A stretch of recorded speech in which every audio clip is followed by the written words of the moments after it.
welcome back to the Why So Series podcast. We are back for another episode on our Road to Infinity War series. This time we are reviewing Iron Man 2. It was released in 2010. With the world now aware of his identity as Iron Man, Tony Stark must contend with both his declining health and a vengeful madman with ties to his father's legacy. I guess we'll start out with some initial thoughts of the film and how you guys liking it, watching it a few years later in the future. We'll start with Big Mike. What'd you think about Iron Man 2? I did like the film. I don't think I liked it as much as I liked Iron Man 1, or even Captain America for that matter. I did like it. I think what was missing from what was missing from Iron Man 1, we kind of talked about last time, was some of the action. And pretty much the entirety of the end of the film was all action, which I did like a lot. So I like that it incorporated something that was missing from Iron Man 1, but I just don't think the story was quite as good. I didn't think I could hate a villain more than the villain in Iron Man 1, but I really just hated Justin Hammer more because he was just so annoying. And he's just a terrible person, and I just hated every second that he was in the film. That guy, good. That actor who plays Justin Hammer is so good at playing a guy who wants to always be in charge, but no one respects him. Sam Rockwell. Let me point out my favorite example. My favorite example of this all time is when I'm going to skip around a little bit just for this part, though, so just bear with me for a minute here. One of my favorite scenes is when it's not even a scene, it's just a line. He's on stage at the expo, and he has to feel so in charge that when the people come to move the podium out of the way, he looks at them and he's like, yeah, get that podium out of here. You get it out of here. Like, you don't need to say that. Why? It's like he's this guy that has to be in control of every situation, but no one respects him. To Tony, we're friends. Tony and I, we're friends. He tells me everything. We're good friends. And meanwhile, Tony hates you. You know it. Like, he's just so fake and so wanting to be in charge, and he's just like, yeah, it's that toxic masculinity shit. He's got to fucking be the fucking man and everything. Yeah, and he's doing everything to try and beat Tony Stark. He's breaking criminals out. Like, I have to be better than Tony. I'm the best. Like, I need to be the best. He's terrible. It's a good actor though. I got to give him that. But I thought he's just funny. Also, maybe I should save this for later. But have you ever seen the Marvel one shot with him in it? No.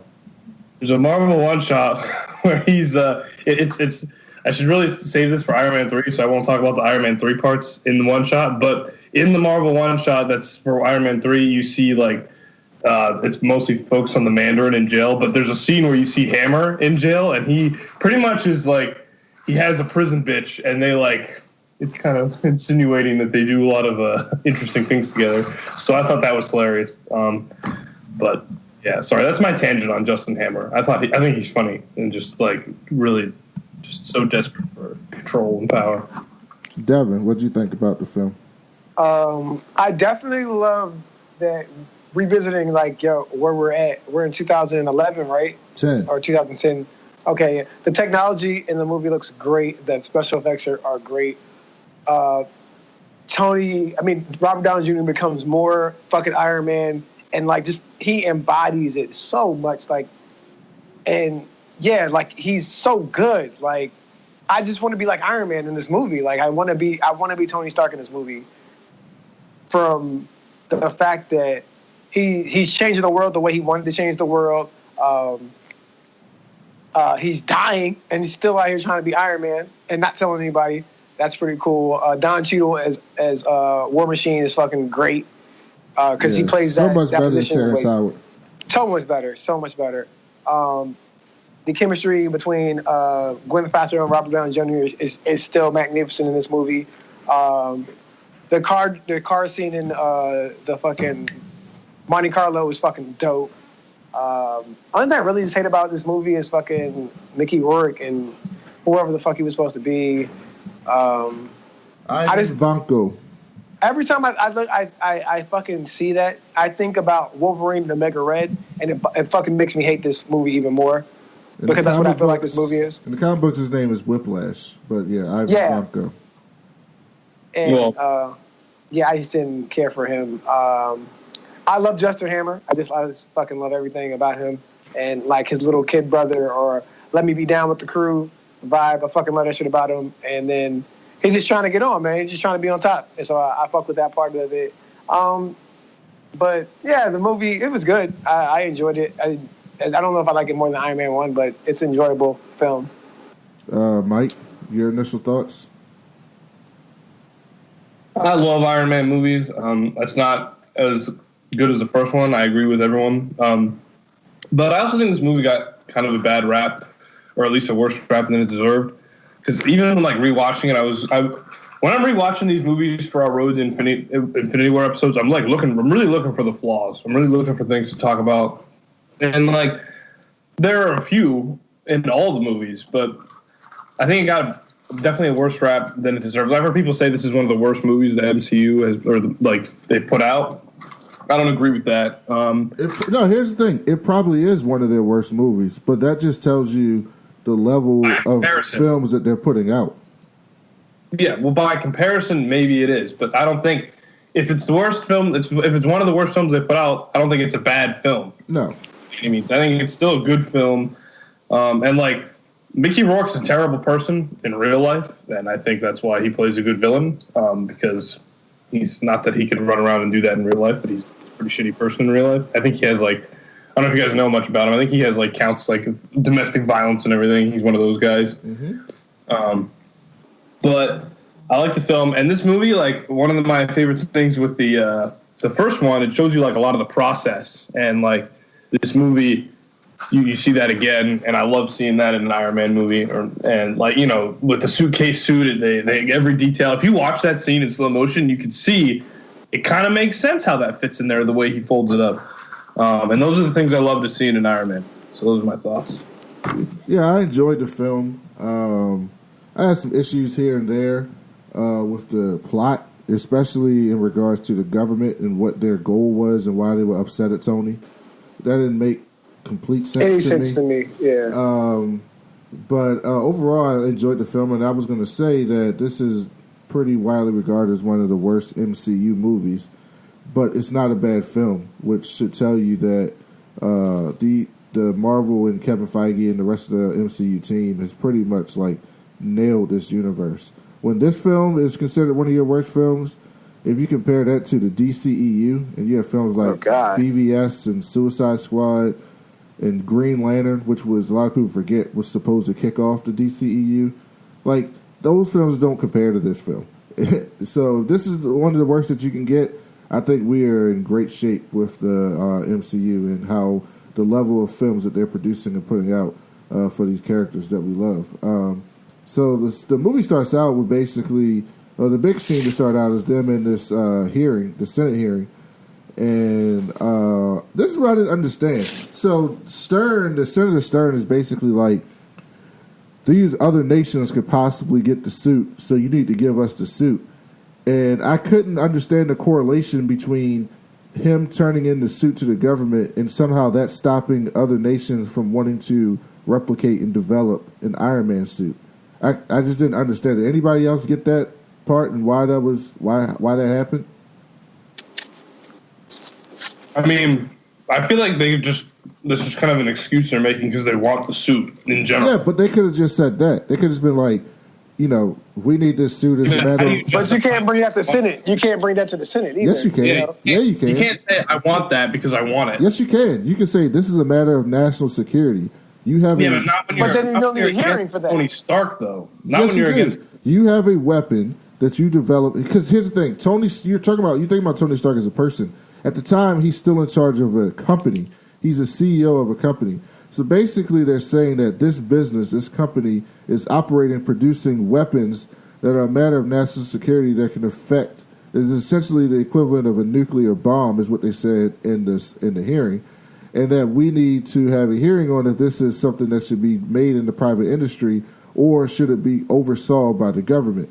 And so you need to get more information on how the suit is made and all those different things. That is completely plausible to have a hearing. What I didn't understand is they kept having these clips and talking about like these other countries could possibly develop the suit.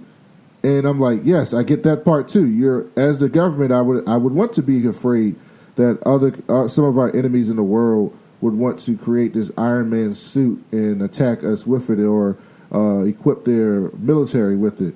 However, I don't see how Tony giving the federal government the schematics or the suit itself would prevent China or North Korea or Russia from developing the Iron Man technology for their military. I was just right. confused. That makes no sense. You're right. That makes no sense though. That's what I said. Like I don't get it either. But yeah, I think it'd be worse because think about it. When you mass produce, they would obviously mass produce it. I think if they were, I don't know. You would equip soldiers with an Iron Man suit. Yes. And so like think about it. If any soldier gets captured once they have that equipped, then all the countries are going to just get them easily because once you have the suit, you can just reverse engineer it. It's easy. I get all of that, but that's not the point they were making. And they mass-produced it, it'd be worse than if he just kept. Oh, I see. That's what I'm saying. I see. If I don't know why it's like obviously I think they wanted it just to have it so they could use it as a weapon. But I think if they had it as a weapon, then everyone's going to have them as a weapon, and then that's where things get really dangerous. And I think it was more they just wanted to have it just for the sake of having it, so they can say that they had it, so they could be like. If the government did have it, it's almost like the Cold War. It's like we have all these nukes. Like, what do you have? Like, you guys should be afraid of us because we have this and you guys don't. Right. So it's almost like, yeah, we have Iron Man, who is obviously allied with the United States, like he's an American citizen. But if the United States government had control of Iron Man, they would have that ability to mass produce it if they wanted to and crush all the enemies. I don't think they would, but the option is there for them to crush any of their enemies who are trying to invade or anything like that. So I think it was more of just like, we want it so we can say that we have it, but we're not really going to do anything with it. I agree. I also wrote down that I wish the Russia hearings that they're having now were this entertaining. Because I watched those hearings and it's just a bunch of people lying on the stand. And I was like, at least Tony Stark is fucking snarky with his responses. That would be far more entertaining now.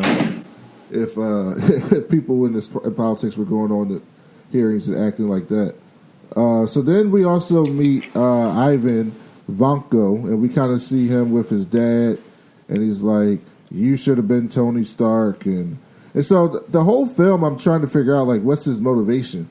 Like, and so they kind of, like, Fury kind of explains it at some point where he's like, his dad used to be, like, partners with Howard, and then Howard found out something about him and got him deported, and then he got sent to the Russian government, and they fucked with him, and so. But I couldn't really figure out like why he was so angry.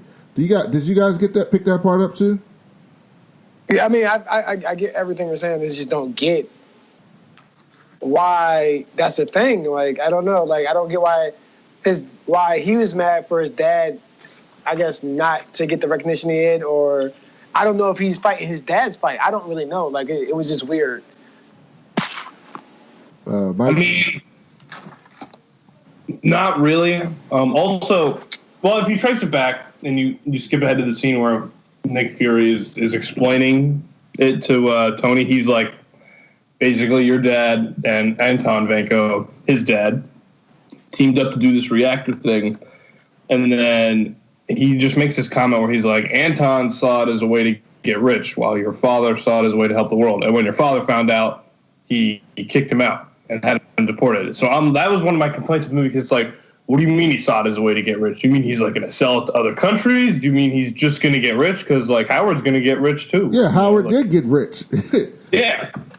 And so I think if we're assuming that Howard just, for whatever reason, got rid of him, he's mad because all the money that Tony has, he could also have. And because of what Howard Stark did to his dad, he's like, well, I'm pissed, so I'm just going to kill the Stark legacy. Yeah, that was a little bit of a weird thing for me as well. I mean, I get it that, like, Howard Stark got him banished and deported from the country, and then he was in, like, Siberia for, like, 20 years or whatever. So, like, I get the whole anger, but I don't think it's enough reason to have all that anger. Like, it's not like his dad was killed by Howard Stark, or like Howard Stark had him assassinated or something like that because he knew too much. Like, he wasn't seeking vengeance for his father's death as much as he was just kind of mad that this kind of happened to his family. So I didn't really buy into that whole backstory. Also, if you're that smart to make an arc reactor like that, you can probably get another job somewhere and be pretty good. You know? Well, he got kind of blacklisted because he was selling uranium to like Pakistan. That was later, though. That was his son. I'm talking about Anton. Oh yeah, well, Anton was so smart to work with Howard Stark on the arc reactor. He probably could get a job somewhere else or start a company or something. Lead his own project. That's true. So another big plot point of this film is the fact that the mini arc reactor in his chest is made out of plutonium and it's fucking killing him. So he's constantly texting his blood toxicity level, which is interesting. I was like, he got diabetes? What the fuck is he doing? Because I completely forgot about that. And he's dying because of it, so he needs to come up with another element or some form of power to power this thing in his chest to keep him alive. Because basically they were saying the thing that's keeping you alive is also killing you. So you can't keep doing that and can't keep that in you. So I thought that was a little interesting plot point. It helped him come up with this new... Did they even name the new element that he came up with? I hope it's called Starkium. I don't think they named it. But yeah, he basically...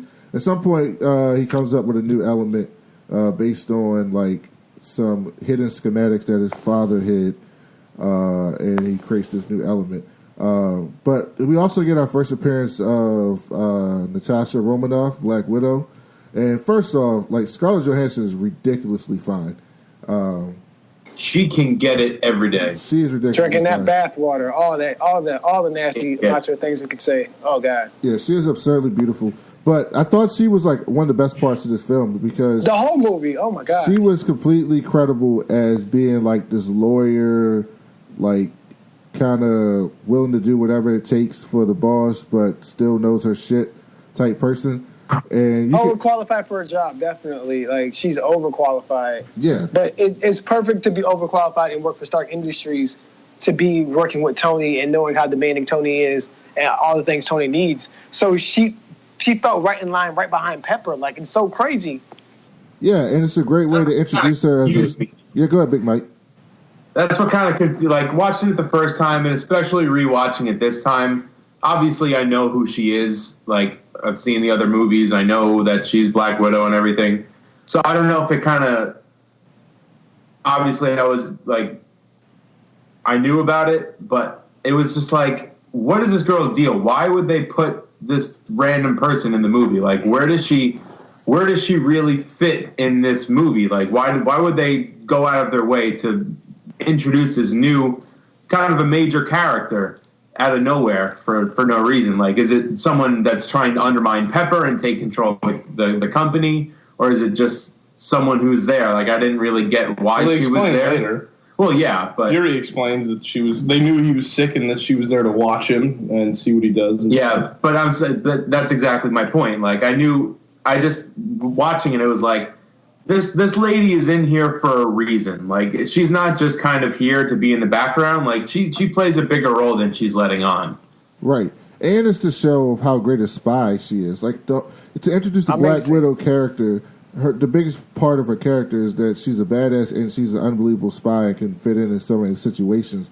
So to show her, like, infiltrating Stark Industries and completely, like, immersing herself into the company to the point that she doesn't seem anything spy-like or ninja-like or any of the things that she really is, was a really cool way to give a background without giving her a solo film or giving her this huge feature, to introduce her to the people. Because you got to remember, we all know Black Widow now, and we kind of know the character. But in 2010, like, Black Widow was not a household character. Like, I say this every week, but all these Marvel characters are C+ or below level characters. Like, the most popular character is probably in the MCU before Spider-Man came back was Captain America, and he wasn't really relevant since the... I don't know. 40s. Maybe Wolverine, though. I think Wolverine's not in the MCU.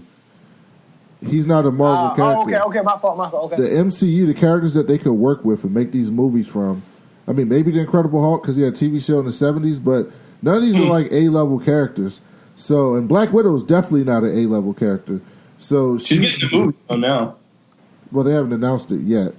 And two, you're talking about now, 2017, because MCU created these characters and made them household characters. We watch Iron Man now and Iron Man 2 now, and we love the films and we love Tony Stark. He's Iron Man. He's this big deal. But in 2008, Iron Man was not a big fucking deal. Like, he's not Batman. He's not Superman. He's not Wonder Woman. He's not Spider-Man. He's not the X-Men, the Fantastic Four. He's not those level characters. He's below that. So, he did have his own cartoon, though. He did. Well, a lot of people had cartoons, but his cartoon wasn't memorable. It wasn't like Batman the animated series. It wasn't like X-Men on Fox. I mean, he's had several cartoons though. You know, he had one on Nick, and then he had one on Fox. So like, I mean, and it was a new Iron Man before Iron Man came out. So I mean, it was making a comeback, I guess, for all this product placement. But I mean, definitely, I understand what you're saying, though. I definitely understand what you're saying. So I think by introducing Black Widow, this was a good way to get people interested in that character. And now she's like some people's favorite character in the MCU. So I think this was a great start for her in this universe. So here's the thing. All right, I'll say this. I want to skip to. So at one point, Tony goes to Monaco, and this is where Whiplash shows up to, like, I guess, kill Tony. And here's the thing. This was the most ridiculous thing of any of the movies that we've seen. Much more, to me, this is way more fake than the Tesseract or the Cosmic Cube. The idea that Tony Stark, just a rich dude, could fucking drive a Formula One car and compete in that fucking race is absurd. That is like the most absurd thing in this entire film. A regular dude would get in there and crash immediately. You drive 5 miles and crash. Regular dude, though. Tony Stark graduated MIT at like age 8. That don't got shit to do with driving a fucking car 250 miles an hour on the street race. I mean, he does drive an Audi. Control a suit that goes supersonic speed. Like, I think his Formula One car is pretty much light work for him. I'm going to have to agree with Mike on this one. I disagree. Yeah. I think it's 3 against 1 because I think he can handle that shit. I completely disagree. That is absurd. You know how hard it is to drive a fucking race car with no practice? He's never done it before. He said it. You don't know that shit. You don't know that shit. They say that because they're worried about him. Listen, Pepper knows that he's fucking Iron Man. Obviously. They know that he's Iron Man. When she saw him in that fucking car, she was fucking worried and surprised. Why? Because he's never fucking driven a race car before. That's why. The first time he got in the Iron Man suit, he couldn't fly perfectly. He was crashing into shit and fucking up because he never done it before. So you trying to tell me the first time he gets in a fucking race car was probably my favorite in the movie. I think it was better than the final fight. It was a better fight. It was awesome. I'm not talking about the scene. I said him driving that race car is absurd. No, I think you're wrong. I think he can do whatever. I think if you got as much money as he does, you can do whatever you want.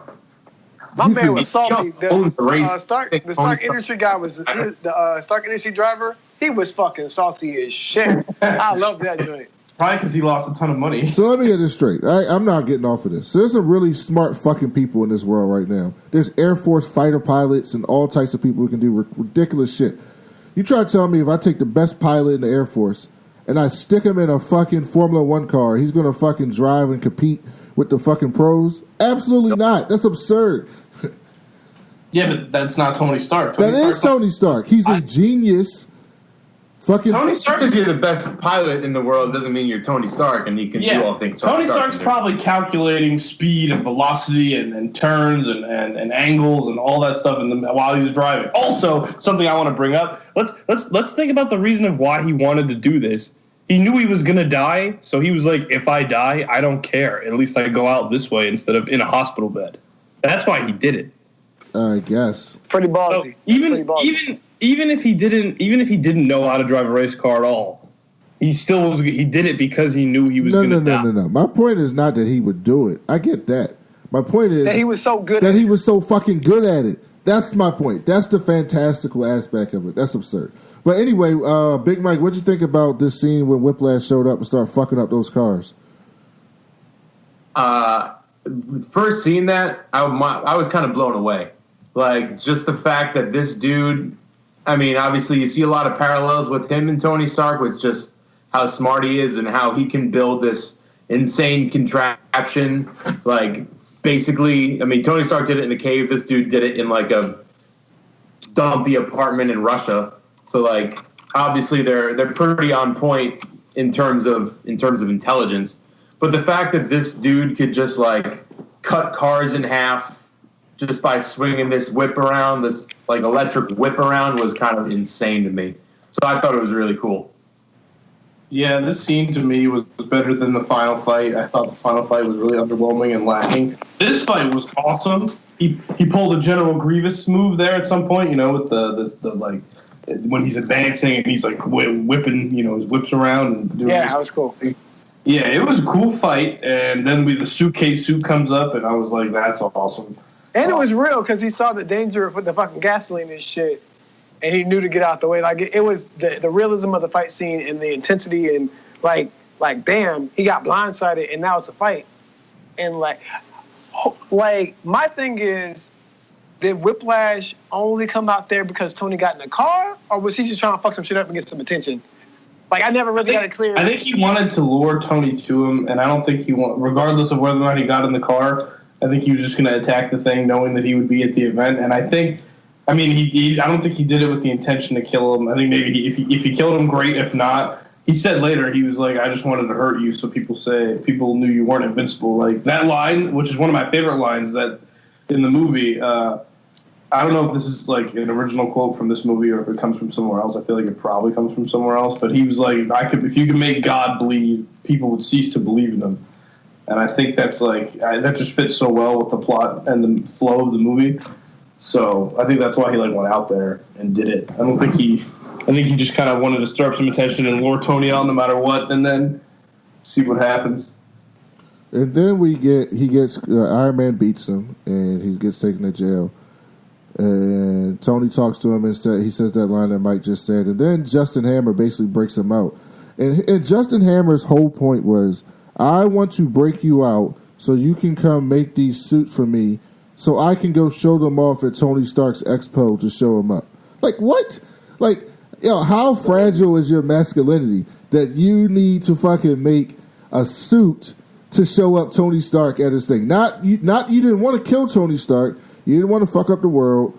You wanted to show him up at his expo. Like, that is some real fucking fragile masculinity there. I hated him. Every scene he was in, I fucking hated him. I loved it, every bit of it. Every time I see him now with other things, I'm like, that dude's such a fucking weasel, regardless of the role he's playing. I'm like, he's so weaselly and just... I'm here for that. I'm here for all of that. I'm just here for that. We also got a lot more of Fury, Sam Jackson, in this film than we did in Iron Man 1 and in obviously the credit scene in Captain America. So what do you guys think about Fury's role in this film? I mean, this is kind of like his debut almost, because did he even have a role in Iron Man 1? I don't think he did. Except the end scene. He showed up at the end.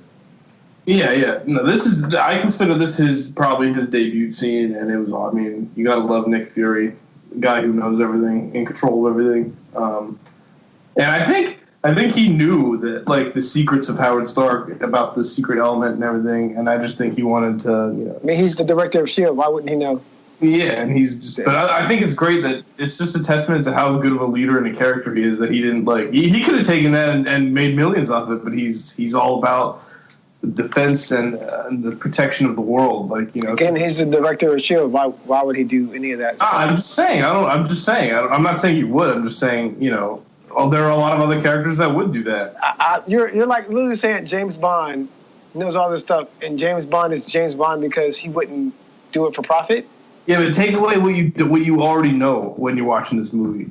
No, I'm just talking about. This is your first impression. If you're tasked to do a job and you're doing that job, I think they put you in that job for. Yeah, but no. But Mike, you're wrong. He knew that his father had something left for him, but he didn't know how to get it. And he's basically saying that the whole point of it was that Tony was the only person who could figure those tea leaves out and create it. Nobody else could do it. So Fury knew that this existed, but he didn't know how to fucking get it. The only person that could figure out how to get it was Tony. Big Mike, what'd you think about Nick Fury and S.H.I.E.L.D., Coulson, all of them? I'm a huge Samuel L. Jackson fan. So anytime he's in any movie, I'm a big fan. What I like most about him as a character is the fact that he's so good at just humbling people and getting the best out of people. Like, here you have Tony Stark, the smartest man in the world, billionaire or whatever, like all these great accomplishments. But, like, he still knows how to be like, all right, man, yeah, you're smart, but, like, sit down. There's so much you don't even know, and you need to get over yourself so you can figure this shit out for everybody. Good point. Like, I almost wanted him to just be like, listen, you dumb motherfucker. Just stop tooting your own horn and let's actually get something done for the good of the world. So I liked him a lot. I just, anytime he's in the film, any film, I just always a big fan.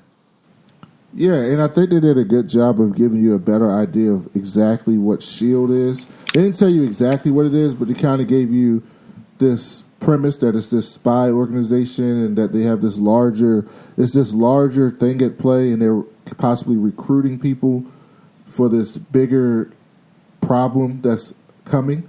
So this was another good world building movie that Marvel did, where you can clearly tell that there's a purpose of all these films and that something bigger is coming later down the road, which is also very good. So Tony basically uses his dad's like City of Tomorrow like 3D model, and he kind of connects the dots. And first of all, Mike, is any of that shit possible? Like the holographic shit, is any of that possible? And right now, it sort of is, but you have to wear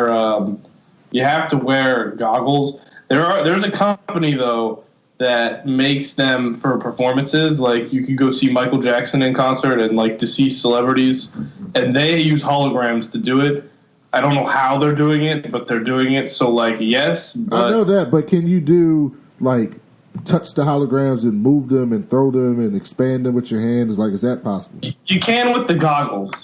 I don't know what they're doing for the like on stage without the glasses, like holograms, but if you wear the goggles, you can do it. I know there's Microsoft is coming out with the HoloLens. It's supposed to be like the biggest holographic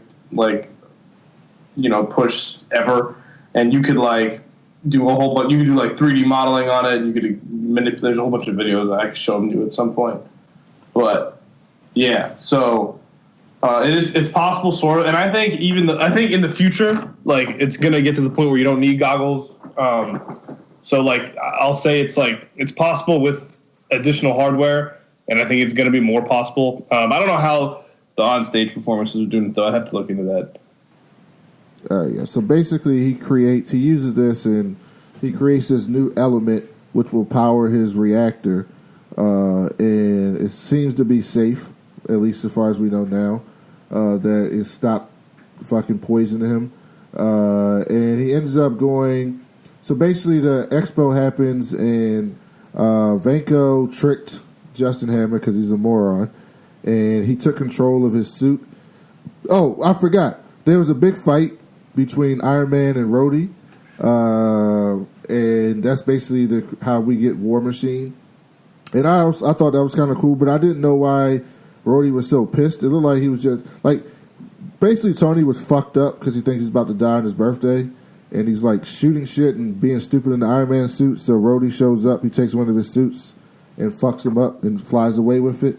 And so the government creates War Machine with Justin Hammer's help.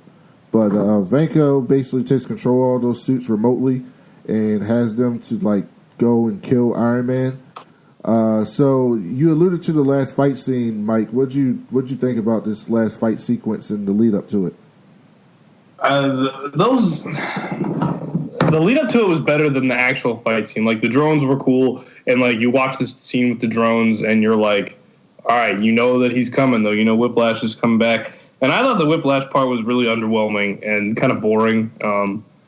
Because it wasn't as exciting as the race car scene, and so I expected it to be better than that, and it wasn't. Also, like to point out that after Marvel acquired the rights or decided to share the rights with Spider-Man. He's in this movie now. The kid in the mask, who's like, yeah, I was going to bring that up.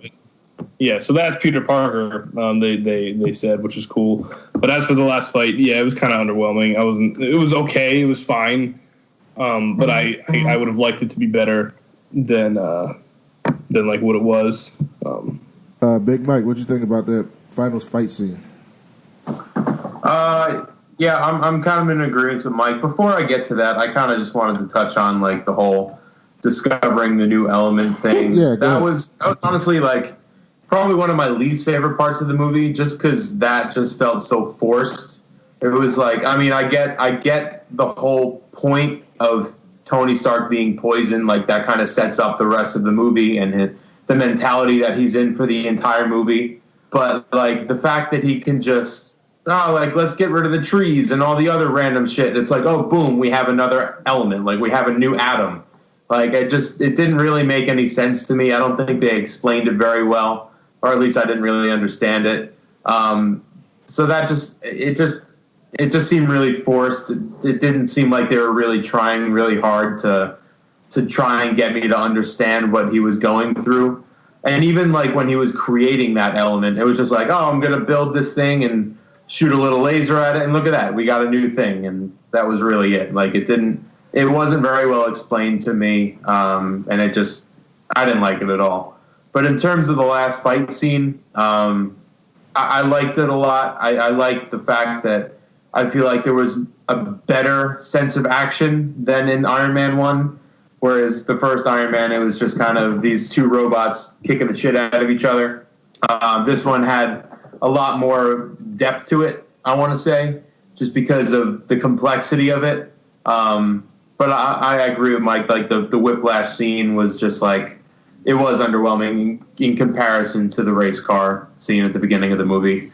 That one just seemed so more raw and like kind of like you weren't really expecting that to happen. You at least not to that degree. So I like the last scene, but nothing that blew me out of the water. Yeah, and I also, well, here's the thing. I like the last scene too, but it also reminds me of how far they've come with these fight scenes, because the Iron Man suit is so fucking cool. Like it can do so much shit, but in these fight scenes, it seems like they just like punch, and then like shoot repulsor beam, and like I feel like there's so much more that he can do. Like if you compare that to, and even in the punch stuff, it just seems like these two lumbering robots fighting, as opposed to like an Iron Man, if that makes sense. So like, I don't want to skip far ahead, but like the scene in Civil War where Iron Man is fighting Captain America and Bucky and Winter Soldier, like that is like probably my favorite fight scene in any of the fucking MCU movies. And it's so cool where he's like shooting with one hand and punching with the other hand and flying up and down and doing a bunch of shit. And so when he's fighting these robots, it's kind of just like punch, move. But I did enjoy it. But I also have to remind myself that it's 2010, so technology is way different now than 2010. Even though that was relatively recent, it's still way different. Devin had to hop off, guys. So what we're gonna do now is, I guess I'll start with you, Big Mike. Then Mike, I guess tell us your favorite part of the film, and then tell us you probably already alluded to it, but the part of the film that you didn't like the best, and then give us a score. Yeah, I mean, like I said, the whole discovering that element part was definitely my least favorite part, just because it was so, like, it wasn't drawn out through the length of the movie. Like, this was just kind of like an aha moment that happened in like the span of 5 minutes. It wasn't like he was trying to figure this thing out and find a solution. But what I did kind of like about that was the fact that they brought Howard Stark back into it. And it kind of, again, like it kind of humbled Tony, where he's like, he was in the beginning of the film, he's like, I've tried every conceivable combination of all these different elements and everything, like nothing is going to work. That's it. I'm just going to give up. And they kind of told him, like, listen, like, you're not alone in this. You have other people that are here to help you and can help you. Like, this isn't just on your shoulders. You can have help from other people. Which was the one kind of aspect that I did like about it, but just the way they went about it, I would have liked to seen it more drawn out and explained a lot better. But in terms of the favorite scene, again, I got to go back to that race car thing.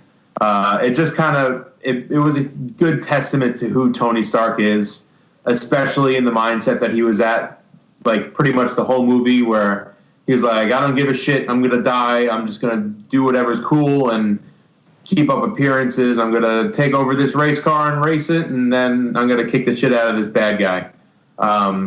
So I liked it a lot. I thought it was a really well-made scene and really exciting. But in terms of a full score, I don't remember what I gave Iron Man. I feel like I gave it something like an 8.5. Yeah. I'm gonna put this one somewhere around a 7. But I guess it's all relative to the other films. I agree with you, Brandon, that this was like one of the lesser films in the MCU.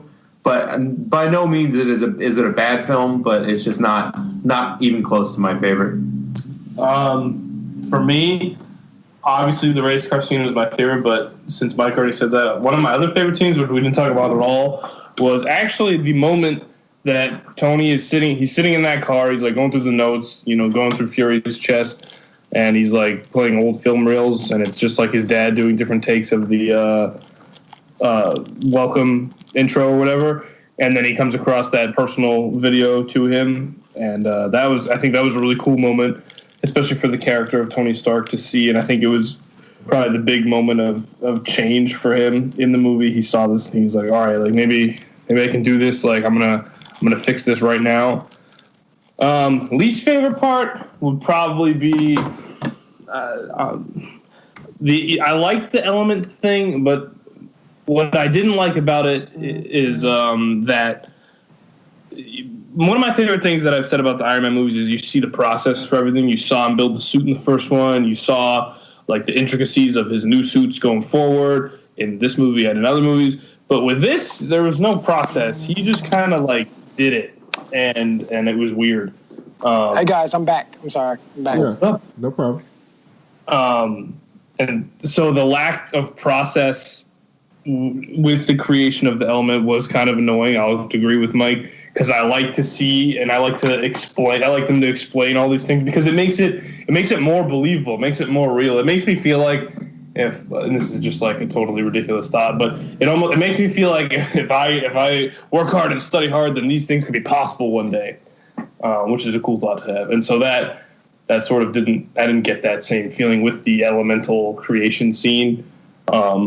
So, and I think I can agree with Mike and give it a 7. I forget what I gave it the first time, man. I think it was either 8 or 9. You gave it a 9. Yeah, this would be a 7 for me. Still a good film, not as good as some of the other ones, but I enjoyed it. Like I'm gonna get a lot of backlash when I say this, but I enjoyed this film better than like films like Ant-Man. No way. No way. No, I mean Ant-Man was just fun. Ant-Man was funny as shit. That's the thing, though. And we'll talk about this later. But like Ant-Man was just a fun movie. It didn't really accomplish much. It wasn't supposed to. It was supposed to introduce you to Ant-Man. I'm just pointing. Puts asses in the seats, man. Yeah, that's damn right. Paul Rudd's awesome. Big movies. It was just a filler. Well, we'll talk about it when we do Ant-Man. But like, I'll go ahead and jump in. Like, I didn't like this movie at all, for real. Other than a couple of action scenes at the beginning, I struggled to always get through this movie, and I turned it off and had no desire to watch the rest of it. I want to say I was an hour 15 in, and I was like, I'm good. I know how the rest of this shit ends. I really don't care about it. And it takes me like, I'm not even an Avengers fan. I'm not. I'm looking forward to Civil War, but there's too much lulls in action, and like I really don't give a fuck about the story plot sometimes. I think when you watch the Avengers, it's gonna be different. The first Avengers, maybe I'm just nostalgia, but I remember that shit being like leaving the theater like blown away. All right, I will remember that one. Yes, the first Avengers I did watch all the way through. I went with my father, and it was a memorable experience. All the other ones, I went to the movie theater and fell asleep in it, and I tried to watch it countless times whenever it came on, whatever channel, walked away every time. So hopefully I'll revisit them and try to get through them. But I'm not going to watch a shitty movie or a movie that doesn't hold my interest. So that's my stance. But I would give this movie a 7 out of 10 because I did like all the special effects, and I love Robert Downey Jr. and Jon Favreau is awesome. Yeah, I enjoyed the movie for the most part. My favorite parts of the movie were honestly like Black Widow. I thought she was great. When she beat the shit out of Happy, I love that part. Yeah, that was fucking great. In every scene she was in, she kind of stood out to me. Tony Stark being Tony Stark was great. I thought the plot was a little left a lot to be desired in this film. It wasn't as strong as the Captain America plot or the Iron Man plot or some of the films going forward. But it wasn't terrible either. So it was, it was good enough. It was just there. I'd probably give it a 7.5 out of 10 as well. But it's definitely one of the lesser MCU films in my opinion, but not a bad film, like I've always said. So anybody got any final thoughts?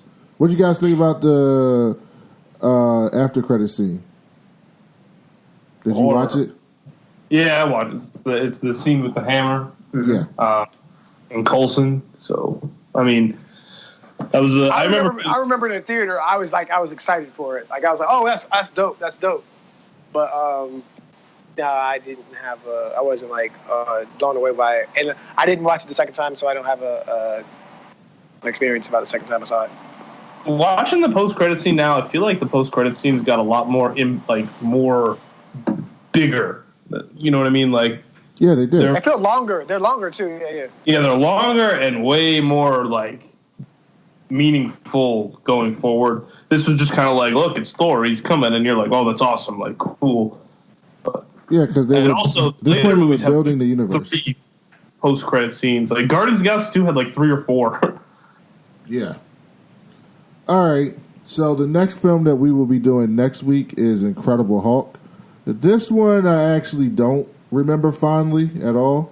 Well, I don't want to watch it though, but we have to. So damn, I don't. I was gonna say that shit. I really don't want to watch this movie. I really don't want to watch this movie. I've actually never seen it. We have to watch this film. If we're going to do all the movies, we have to watch it. But I don't know. Maybe this one will surprise us too. But I don't expect this to be a great film. Maybe it'll be so bad that we get to make fun of it, and that'll be fun.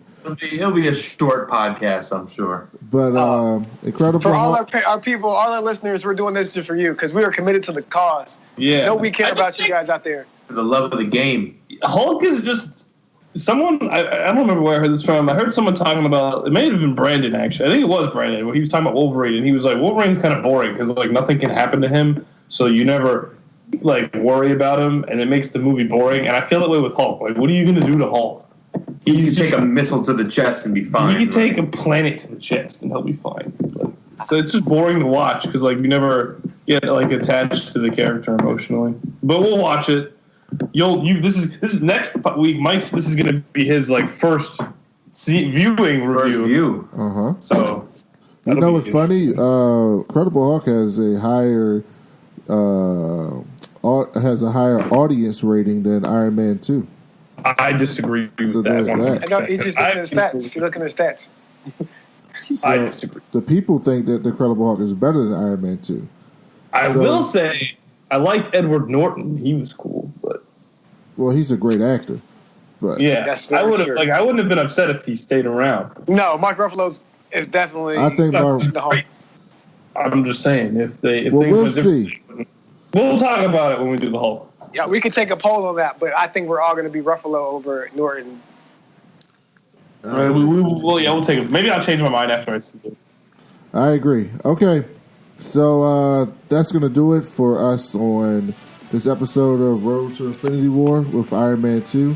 Like I said, we'll be back next week with Incredible Hulk. We'll also have our reviews for all our shows, Flash, Agents of S.H.I.E.L.D., that'll be Black Lightning, which was lit.